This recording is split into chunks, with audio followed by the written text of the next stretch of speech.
Good morning friends, this is doctor Abhishek Acharya. हम अभी cardiology यानी कि कार्डियोवास्कुलर सिस्टम के बारे में बात कर रहे हैं, फिजियोलॉजी ऑफ कार्डियोवास्कुलर सिस्टम। आज लेक्चर का पार्ट 6 जो हम बात करेंगे। अभी तक हमने pulse, cardiac cycle, heart sounds, इसके बारे में मैंने बात करी है। आज हम बात करेंगे ब्लड प्रेशर एंड ईसीजी के बारे में। जो basic introduction of blood pressure जो है वो हमें पता होना चाहिए। ईज़िली जो है ब्लड प्रेशर अभी तो नापा जा सकता है, ऑटोमेटिक इंस्ट्रूमेंट्स भी आ चुके हैं। वैसे तो ब्लड प्रेशर नापने के लिए we need sphygmomanometer with mercury और विदाउट मर्क्यूरी। डायल वाला और मर्क्यूरी वाला, ऐसे दो स्पिग्मोमैनोमीटर ईज़िली मार्केट में अवेलेबल है। होम यूज़ के लिए we can use that electronic blood pressure instrument. Clinical point of view मैं ज़्यादा प्रेफर नहीं करूँगा आपको कि आप वो इलेक्ट्रॉनिक इंस्ट्रूमेंट जो है वो यूज़ करें, क्योंकि उसके अंदर काफ़ी वेरिएशंस आपको मिल जाते हैं। इतना लायबल नहीं है जितना आप स्पिग्मोमैनोमीटर स्पेसिफिकली मर्क्यूरी वाला जो है वो आप यूज़ करो तो, क्योंकि उसके अंदर आपको एग्जैक्ट, अगर आपको सही तरह से बीपी मेजर करना आता हो तो आपको एग्जैक्ट मार्किंग्स जो है वो पता चल सकता है। ओके, तो आज जो है वो ब्लड प्रेशर के बारे में थोड़ा सा ज़्यादा इसीलिए जानना है क्योंकि it's a very common diagnostic tool जो हम ज़्यादातर यूज़ करते हैं। और अगर आपको पता हो तो पेशेंट्स के अंदर भी एक क्यूरियोसिटी होती है कि मेरा ब्लड प्रेशर कितना होगा, प्लीज़ चेक मी। तो डॉक्टर को स्पेसिफिकली जो है वो हार्ट साउंड देखना एंड लंग साउंड देखना by the stethoscope and the second use is sphygmomanometer. ये दो इंस्ट्रूमेंट जनरली हर एक बेसिक से बेसिक डॉक्टर से लेकर जो स्पेशलिस्ट होते हैं डॉक्टर, उन सब के पास ये दो चीज़ें तो होती ही है। तो हमें इतना मेजर करना आना ही चाहिए, क्योंकि ब्लड प्रेशर से स्पेशली हार्ट के ऊपर काफ़ी कुछ हम डायग्नोस कर सकते हैं। स्पेसिफिकली ब्लड प्रेशर जो है वो ज़्यादा या कम, ऐसे दो उसके पॉइंट ऑफ व्यू होते हैं। मगर इससे पहले हम उसकी डेफिनेशन देखेंगे कि what is the blood pressure. Okay, तो स्पेसिफिकली वेसल्स जो होती है हमारी, उसके ऊपर जो हार्ट कॉन्ट्रैक्ट होने के बाद में जो प्रेशर क्रिएट होता है बाय ब्लड, तो वो सीधा उस वॉल के ऊपर कितना ज़्यादा प्रेशर डालता है वो हमें देखना है। उस called as a blood pressure. तो डेफिनेशन इसकी ऐसी होगी जैसे कि lateral pressure exerted by blood on the unit area of vessels walls during its flow. Okay, तो ये हमें बताता है ब्लड प्रेशर। सिस्टोलिक प्रेशर किसे कहेंगे? तो maximum pressure recorded during the contraction of the ventricles. And diastolic pressure किसे कहेंगे? That is minimum pressure recorded during the relaxation of the heart. Pulse pressure क्या होगा? तो difference between the maximum and minimum, that is systolic and the diastolic pressure. Ratio of the systolic, diastolic and the pulse pressure is 3:2:1। Okay, जैसे कि normal systolic pressure जो है वो 120 to 140 mm/Hg होता है and normal diastolic blood pressure जो है वो 80 to 90 mm/Hg होता है। Okay, measurement of the blood pressure is done with the sphygmomanometer as I said. Methods generally दो यूज होती है, palpatory and auscultatory. Majorly auscultatory is very keen and perfect method for the blood pressure. तो पहले आप auscultatory जो है वो उसके ऊपर ज़्यादा परफेक्टनेस अगर ले तो ज़्यादा अच्छा रहेगा उसको मेजर करने के लिए। Then definitely BP depends upon the cardiac output and the peripheral resistance. ये दो चीज़ें ऐसी है जिसके ऊपर बीपी जो है वो वेरीज होता है। Peripheral resistance comprises of elasticity of the vessels wall, यानी कि इलास्टिसिटी वेसल वॉल की ठीक नहीं होगी तो ब्लड प्रेशर कम दिखाई देगा, एंड इलास्टिसिटी बहुत ही ज़्यादा रिजिड होगी और हार्ड होगी तो वहाँ पे ब्लड प्रेशर जो है वो ज़्यादा दिखाई देगा। Then lumen of the arterioles, उसके ऊपर भी डायरेक्टली इम्पेक्ट होता है। विस्कोसिटी ऑफ द ब्लड, यानी कि अगर कोलेस्ट्रॉल लेवल ज़्यादा हो या और कोई भी वजह से, यानी प्लेटलेट्स अगर बहुत ज़्यादा बढ़ जाए, ब्लड के अंदर इंक्रीज़ हो जाए नॉर्मल लिमिट से भी, तो भी विस्कोसिटी उसकी ज़्यादा हो जाती है। ओके, शुगर लेवल बहुत ज़्यादा बढ़ जाए तो भी विस्कोसिटी उसकी बहुत बढ़ जाती है।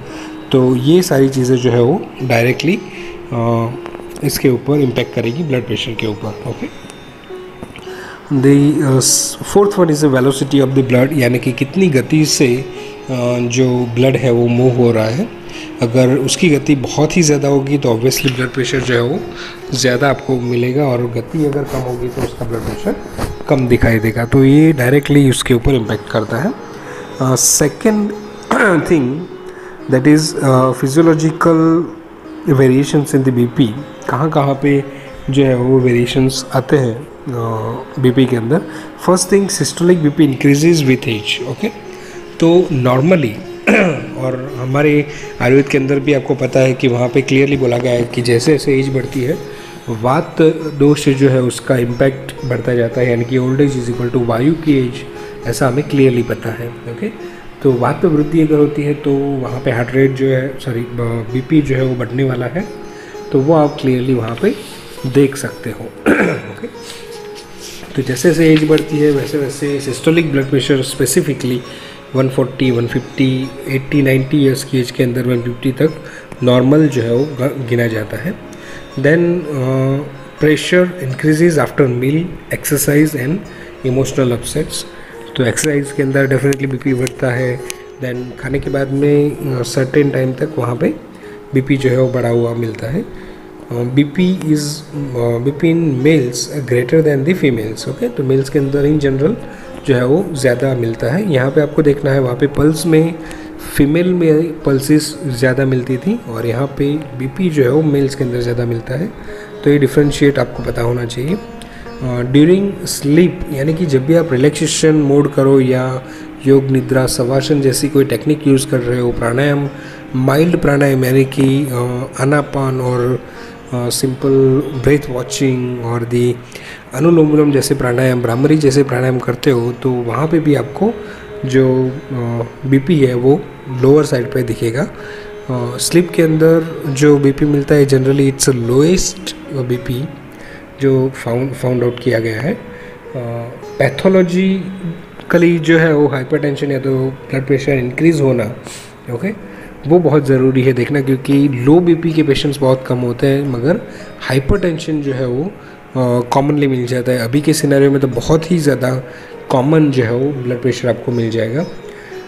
स्पेसिफिकली सिस्टोलिक एंड डायस्टोलिक के अंदर बात करें तो हाइपरटेंशन के अंदर जो भी इंक्रीज़ होगा, कौन सा इंक्रीज़ होने वाला है प्रेशर, सिस्टोलिक और डायस्टोलिक, वो हमें देखना बहुत ज़रूरी है।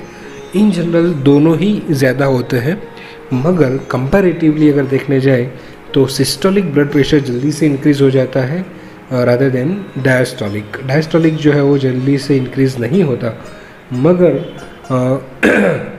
जो फैटल कंडीशन और जो हमें ट्रीटमेंट के लिए मजबूर करता है जो ब्लड प्रेशर, वो है डायस्टोलिक ब्लड प्रेशर। ओके, अगर डायस्टोलिक ब्लड प्रेशर 80, 90, 100 या 110 से ऊपर होने लगा तो we need medication for the management of the BP, okay, और द हाइपरटेंशन। तो इसमें आपको हमेशा ध्यान में रखना है कि अगर systolic blood pressure sort of ज़्यादा आ रहा है या 140, 150 तक आ रहा है तो जनरली उतना ज़्यादा वहाँ पे चिंता करने वाली या डरने वाली बात नहीं होती। मगर डायस्टोलिक ब्लड प्रेशर जो है वो 90 या 100 तक आ जाता है तो we have to worry and we have to go for the treatment of the hypertension. Okay, वो चाहे आप आयुर्वेदिकली करो या मॉडर्न या एलोपैथिकली करो, इट डजेंट मैटर, मगर you should go for the treatment. Okay, तो इन जनरल जो माइल्ड हाइपरटेंशन होता है that is comes under diastolic blood pressure 90 to 100 के आजू बाजू में आएगा। मॉडरेट जो होता है वो 100 to 110 के आजू बाजू में आएगा। एंड सीवियर जो होगा वो इन जनरल हर टाइम 100 के ऊपर या 110 के ऊपर आपको मिलेगा। तो वहाँ पे आपको सीवियर कंडीशन हो सकती है, सीरियस कंडीशन हो सकती है, इमरजेंसी हो सकती है, तो वहाँ पे आपको थोड़ा सा ध्यान रखना चाहिए। और इसीलिए हर एक डॉक्टर को ये बेसिक मेजर करना बीपी का आना ही चाहिए। ओके, तो दिस इज़ द थिंग जो हाइपरटेंशन के अंदर बेसिक हमें ध्यान में रखनी है। Generally 2 types of hypertension are there. First primary और द एसेंशियल हाइपरटेंशन, जिसको इडियोपैथिक कॉज के साथ क्रिएट होता है। इडियोपैथिक कॉज यानी कि specifically develop by the faulty lifestyle, यानी अपथ्य पालन आयुर्वेद के अंदर जो बोला गया है। अगर हम लंबे समय तक करते रहेंगे, अगर प्रकृति के हिसाब से हम नहीं चलेंगे, वात पित्त कफ प्रकृति के हिसाब से नहीं चलेंगे, तो definitely you may found in the hypertension patients. वहाँ पे हार्ट के ऊपर डायरेक्टली कोई इम्पैक्ट नहीं होता, सिंपली ब्लड प्रेशर जो है वो इंक्रीज़ होता है।